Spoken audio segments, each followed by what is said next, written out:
We landed in Jerusalem in early June, and I made the mistake of taking out a book from one of the local libraries not long after we'd finished unpacking. And so, not surprisingly, after I'd barely gotten past the first chapter, the book got lost in the cosmic vastness that astronomers referred to as the Big Balagan. I turned over the room, where I'd last been reading it, but nothing. Days turned into weeks, and then the dreaded return date came and went. To make matters worse, this wasn't just any book, but the nonfiction bestseller of the year, Mitchell Goldman's Milk at 67 Catch 67, New York Times author interview here, and I imagine that with each passing day, more and more people were putting the book on reserve. Gulp. But it had to be somewhere in the house. Alas, weeks turned into a couple of months, still no book, and I began to fear that at some point, it had somehow been thrown out with last week's newspapers. And then I received a notice in the mail threatening that, if I didn't return the book post-haste, I'd receive a visit from the dreaded hardcover hitcore, librarians specially trained in the martial arts, each capable of instantly severing the jugular with a mere flick of her unfurled hairband. I realized that I'd have to bite the bullet, show up at the library, and admit that the book had somehow gotten lost. And then, amazingly enough, my wife happened to discover it, hiding in the very room I'd searched several times. I still had to face the music, though, and as I drove to the library with the Twanda Helfman's overdue book on the seat next to me, I expected that not only would I have to pay a fine that would probably exceed the cost of the volume, but I'd also probably be wrist-slapped and tongue-lashed.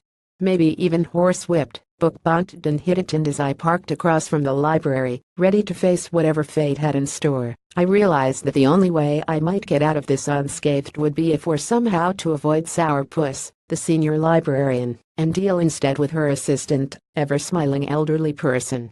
As I entered the library though, I saw to my dismay that Sour was behind the main desk, whereas Ever-Smile was off to the side researching something on one of the library's computers. But as luck would have it, there was a gentleman in line in front of me, with a complicated request. He and Sour proceeded to walk off together into the bowels of the library, and Ever-Smile, seeing that the front desk was unwomaned, hied over to help me out.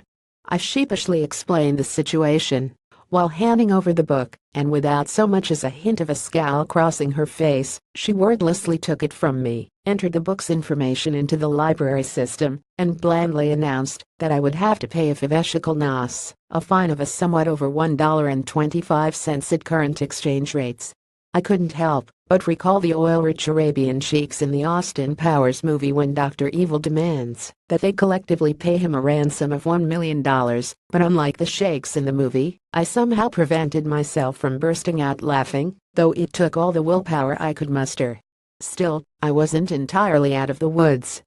I searched my pockets for a fiveshikal coin, and came up empty. Searching my wallet, I could find nothing smaller than a 20-shekel note, and the library didn't have changed. So Ever-Smile called over Sour to see if she could help out, and as the latter approached, I expected that she'd spot the book on the table, realize what was going on, and scream, "You're getting off with a mere fiveshikal nas, why, we've put miscreants like you in front of the librarian's firing squad for less begging, or I may decide to unfurl my hairband in your direction."